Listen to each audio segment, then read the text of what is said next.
It's good to be back again after an adventure off in COVID land, which is not a pleasant place to be, although I have been worse places for me.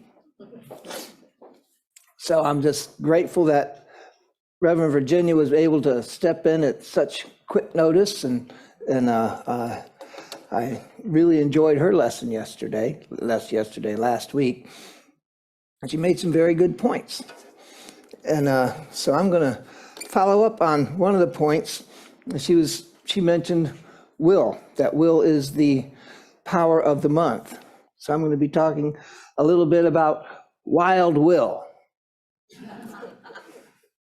Wild will is also known as undisciplined will. That's what Charles Fillmore calls it. Will is wild because it prefers to do pretty much whatever it wants until it is disciplined. Remember those gloriously stupid things we did in our youth? Wild will. And if you think about some of the not so gloriously stupid things we do in our adulthood, it's same. It is our wild will, our undisciplined will. We often use our will to get something we want. We think this thing is what we want, this thing that is just so shiny and so pretty is just going to be exactly what it is that we need. This is it. This is going to solve all of my problems, or solve this immediate problem, this right here.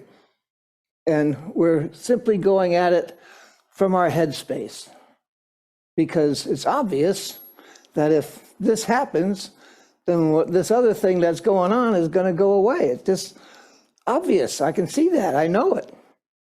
And then we go ahead and make that happen because we are co-creators. And all of a sudden, not so much. It's because we have let our will blast us through. Our will is one of those powers we have, like will and zeal are similar in that they need to be tempered. They need to be combined with other of our powers in order to be the best use to us, in order to do the most good. Both will and zeal need to come under the influence of understanding and wisdom. Because if you're just zealous about something, we see what over in the Mideast, we see what happens with that. People who are overzealous. We saw a year ago in January, what happens with that? Right here. People just overzealous and over willful. They thoroughly believe that this thing is going to solve my problems. They thoroughly believe that without checking themselves, without checking the presence of God within them, the presence of Spirit, without, let's say, without discernment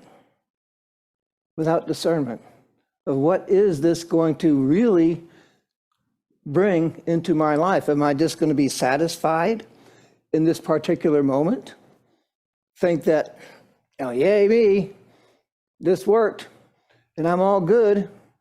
Not think about what's going to happen down the road? Or are we going to use our wisdom, our discernment, which is also judgment and wisdom, and our understanding to say, I like that, but maybe there's a different thing to do. And it's our will that empowers us to change the direction of our thought.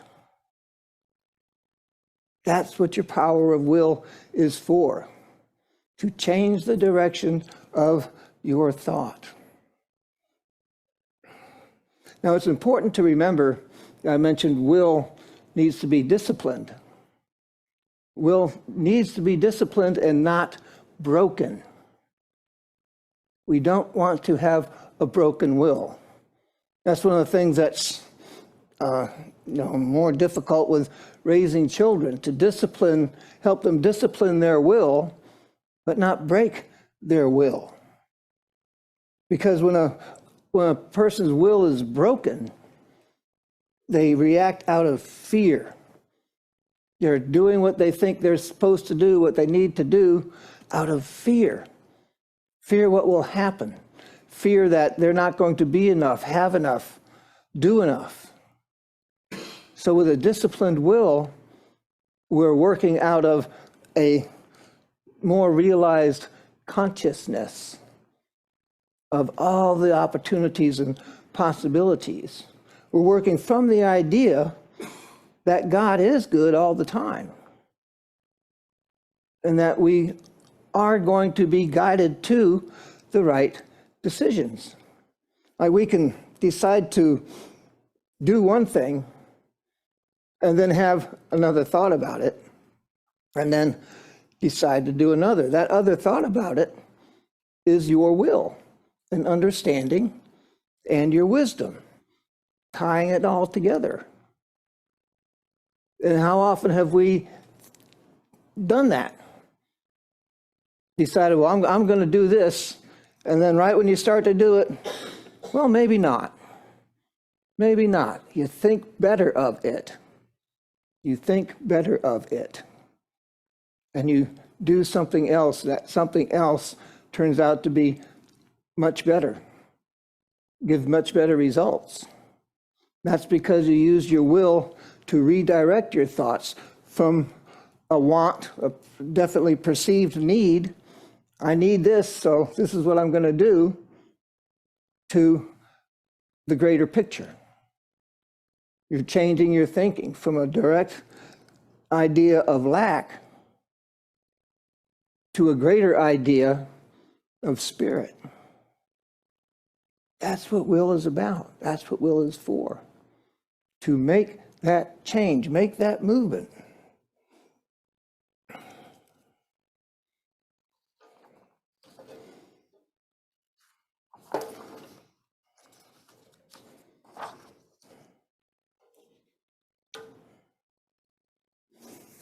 So how do you do that? How do you do that consistently?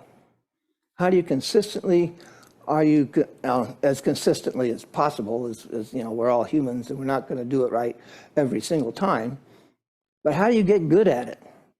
Get good at catching yourself from doing those gloriously stupid things in adulthood.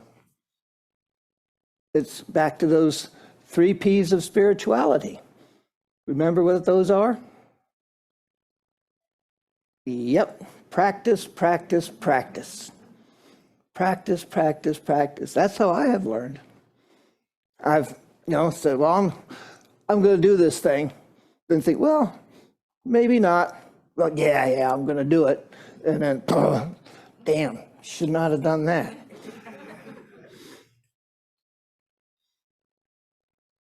You gain wisdom by making stupid mistakes. You're able to recognize the movement of your will you're able to recognize that movement and catch it and redirect it.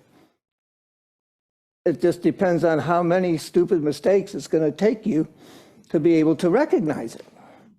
Or how many times do you have to hit your toe on the same rock before you move the rock out of the way or you take a different path? It's all up to you. Your will is directed by you. It's your choice. Charles Fillmore says, we do not need less will, we need more understanding. We do not need less will, we need more understanding. Because ultimately, it's you who determines the movement of your thoughts. And with a greater understanding, you're able to catch that movement before it turns into something not so good. when you understand your relationship with the world, you understand your relationship with spirit, you understand your relationship with those around you, you're able to perceive better, perceive greater. You're able to get out of your personal little myopic world and perceive the greater consequences of your actions, so to speak. Because all of our actions are a domino effect. That doesn't just affect us, it affects everything around us. So with a greater understanding, we're able to have a greater opportunity to use our will for our highest and best good. Without an understanding of your relationship with spirit, a wild will focuses on perceiving its perceived need. It's acting out of the idea of lack. See, that's the difference there between spirit and us. We always talk about God's will. God's will be done. God, it happened because God wills it. No, especially if it's not that good of a thing.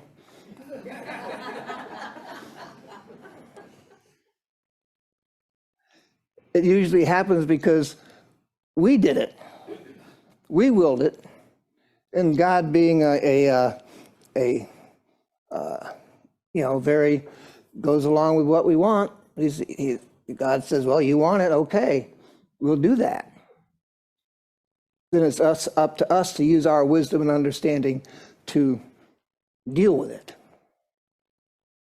But with the will of God, will of spirit, I see it more of a momentum.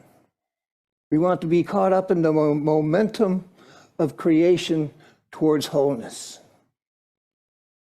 That's what I see. You won't see that written anyplace. That's my own definition of God's will. The momentum of the creation of wholeness. That's what we want to be caught up in. That's where we want our will to be focusing in that momentum towards good, that momentum towards manifesting wholeness in every way. That's our purpose right here. And Jesus was speaking about this in John 7, verses 16 through 18. And then Jesus answered them, "My teaching is not mine, but him who sent me. Anyone who resolved to do the will of God will know whether the teaching is from God or whether I am speaking on my own. Those who speak on their own seek their own glory, but one who seeks the glory of him who sent him is true, and there is nothing unjust about him." When you're working towards the better of the whole, it's always evident. Always evident. Well, it's evident to those who have eyes that see, so to speak. If we are just watching something, paying attention to something, and only open to what we want to hear, only to what we want to be the truth, we are closing off ourselves from the workings of the world.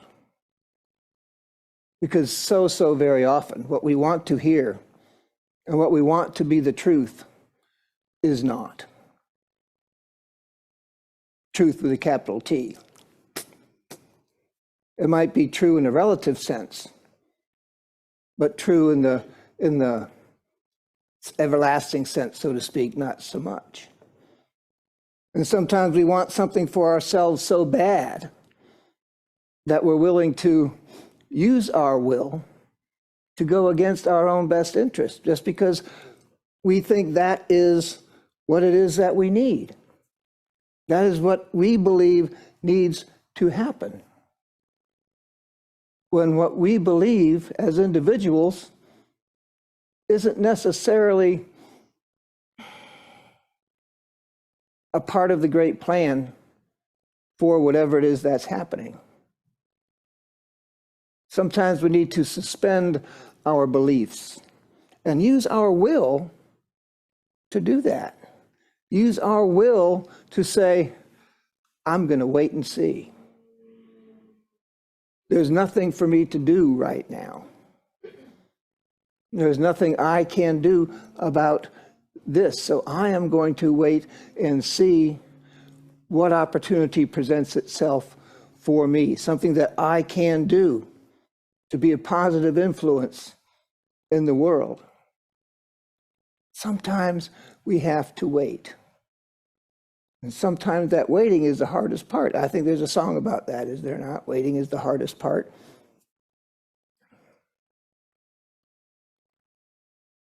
Will. Wild will. One of the ways we discipline our wild will is through trust.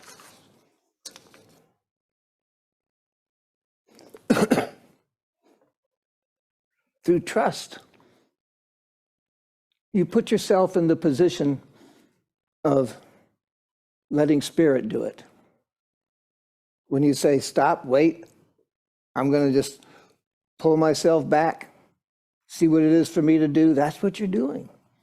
You're letting go and you're letting God. You're using your will to change your focus, to allow your focus to be on what is being revealed. And then you can move through what is being revealed. Trust is like faith. I've said this before and I will say it again. Trust is like faith, but faith is easier to hold on to many times than trust. Because trust is personal. Trust is personal. You can have faith that the whole thing is going to work out, but is it going to work out for me? Having trust in God, trust in Spirit, trust in the principles. We gain that trust by looking at what has been. We gain that trust by having faith and by moving forward into that trust, that faith, using your will to empower yourself into a different experience.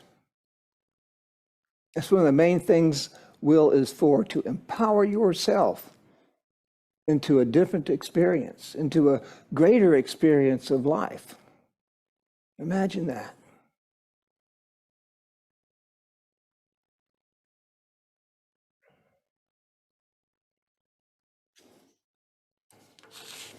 Richard and Mary Alice Jafala gave us 3 guidelines about helping to determine will, God's will, the momentum of good. 3 guidelines to use when you're, in a bit of a quandary. Number 1, if it results in a win-win situation for all parties. If it's a win-win, then yeah, go ahead and do it. 2, if things are flowing with little effort and with little force and no manipulation, if you don't have to move the chess pieces here and there in order to get your results, if things are just moving and you're just moving with it, doing what you know is right to do at that moment, and things are just working out, then you're in that momentum of good. 3, as long as there is a green light or an open door, walk through it. As long as there's a green light or an open door. An open door. Often we go up to the door and, well, no, doesn't seem to be open. So you knock. It says to knock, I'm going to knock. Nothing happens. You ring. Nothing happens. So you knock harder. How long are you going to sit there knocking on that door that isn't open? Or you can use your will to hulk yourself up and kick the door open.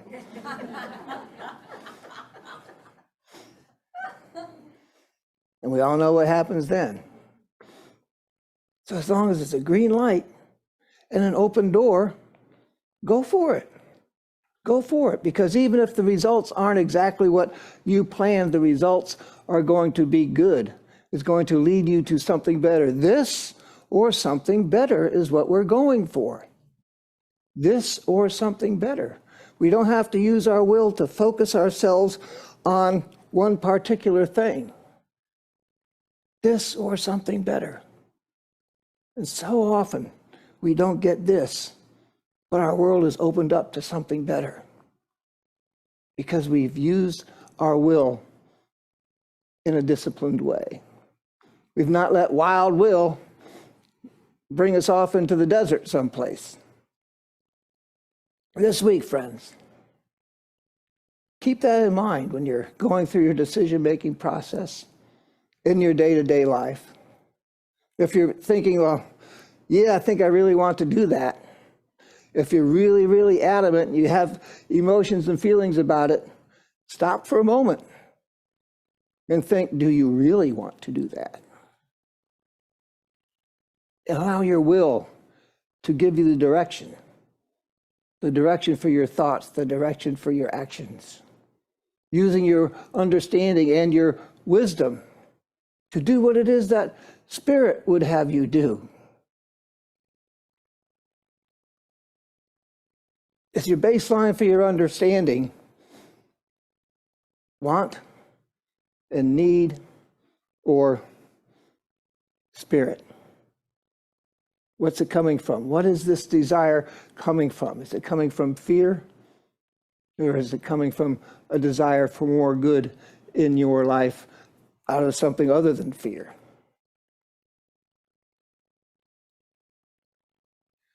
Use the guidelines and know that with will, you are going to make the right decisions at the right time for yourself and for all those around you.